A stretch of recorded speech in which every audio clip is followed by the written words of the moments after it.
আলাইকুম। তো আজকে সব ফ্রেন্ডসটা মিলে ফিস্টি করলাম। তো দেখো বিরিয়ানি এখানে সবার আগে তো মাথায় বিরিয়ানি আসে, তাই না? তো আমি এখানে চিকেনটা ম্যারিনেট করলাম। তার আগে ভাতের জন্য পানি বসিয়ে দিয়েছিলাম। এখানে তো ভাত হয়ে গিয়েছিল। এখানে আমি যেরকম বিরিয়ানি আর কি লেয়ার দিয়ে সাজে সেরকম করে সব লেয়ার দিয়ে নিচ্ছিলাম বিরিয়ানি দমে দেওয়ার জন্য। এখানে পেঁয়াজ বেরেস্তা, ভাত, দই, তারপরে বিরিয়ানি মশলা, ঘি সমস্ত কিছু দিয়ে লেয়ার দিয়ে দিলাম। এখানে আমি 3টে লেয়ার দিয়েছি। লাস্টে বেলায় সব কিছু সমস্ত কিছু দিয়ে দেওয়ার পরে ওপর থেকে যে চিকেনের গ্রেভিটা ছিল না ওটা দিয়ে দিয়েছি।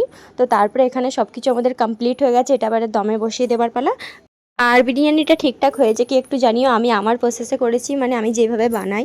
বিরিয়ানির দিকটা কমপ্লিট করে তারপরে আমার ফ্রেন্ড এখানে সালাদের জন্য সমস্ত কিছু কেটে নিচ্ছিল। বিরিয়ানি আমাদের রেডি হয়ে গেছিলো। আর বিরিয়ানির সাথে কী কী ছিল চলো একটু বলে দিই। ক্যাম্পাকোলা ছিল, বিরিয়ানি ছিল, সালাদ, চাটনি, পাঁপড়, তারপরে হচ্ছে পান মশলা দিয়ে একটু সবাই মিলে আড্ডা মারলাম। আর ভিডিওটা কেমন লাগলো অবশ্যই জানিও। আল্লাহ হাফেজ।